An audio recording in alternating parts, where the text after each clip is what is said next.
तो अमित शाह कह रहे हैं कि 160 से ज्यादा सीटें आएंगी। अब 160 से ज्यादा सीटें एनडीए को कहां से मिलेंगी?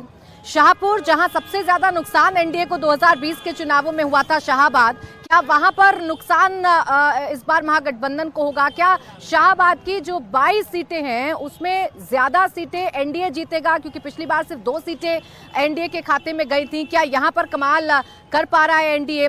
इसके साथ ही साथ कैमूर और रोहतास की बात करें, जो शाहाबाद में ही ये 2 जिले पड़ते हैं, यहाँ एनडीए का खाता भी नहीं खुला था। क्या यहाँ पर कुछ कमाल हो पाएगा? मगध का रीजन नवादा की बात करें, यहाँ भी एनडीए का परफॉर्मेंस 2020 में अच्छा नहीं था।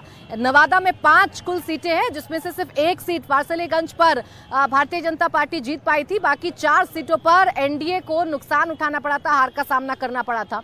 तो क्या यहाँ से सीटें गेन करेगा एनडीए? अब ये देखना दिलचस्प है। फिलहाल ये जरूर कह सकते हैं कि बड़े बड़े दावे किए जा रहे हैं। पहले चरण की बम्पर वोटिंग पर लल्लन सिंह ने दावा किया है कि नीतीश के फैसलों का असर वोटिंग के पर देखने को मिल रहा है, इसलिए वोटिंग के लिए कंपटीशन जनता में हो गया। लालू यादव के दोनों बेटे चुनाव हारेंगे, लल्लन सिंह ने दावा किया है।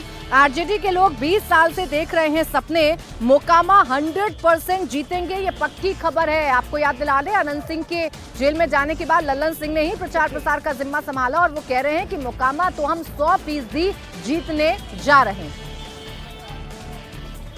चुनाव आयोग का जो नया आंकड़ा आया है वोटर का, उसमें ये दिख रहा है कि बम्पर वोटिंग हुई है और 65% तक ये पहुंच गया है, पिछली बार से काफ़ी अधिक। क्या वजह लग रही है कि एक ही कारण है कि बिहार में जो एनडीए के शासनकाल में 20 साल में जो प्रगति हुई है, बिहार का जो विकास हुआ है, और इधर हाल फिलहाल में जो नीतीश कुमार जी ने 3-4 जो फैसले लिए, 125 यूनिट बिजली फ्री करना, सभी महिलाओं के खाते में 10,000 रुपया का जो अनुदान दिया उन्होंने रोजगार के लिए, या फिर जो वृद्धावस्था, और जो इसका इतना व्यापक असर है कि गांव-गांव में उत्साह है लोगों में और वोट डालने का कंपटीशन है। और इसलिए आपने देखा होगा कि सुबह 7 बजे से महिलाओं का जो लाइन लग जा रहा है, वो ये साबित कर रहा है कि बिहार में जो एनडीए की सरकार है, डबल इंजन की जो सरकार है, उस बहुत लोकप्रिय है। और 20 साल के बाद भी इतना लोकप्रियता हासिल करना अद्भुत है। कुछ लोगों को एसआईआर की वजह से भी ये दिख रहा है और आरजेडी को तो लग रहा है कि बदलाव की बाहर है, इसलिए ऐसा।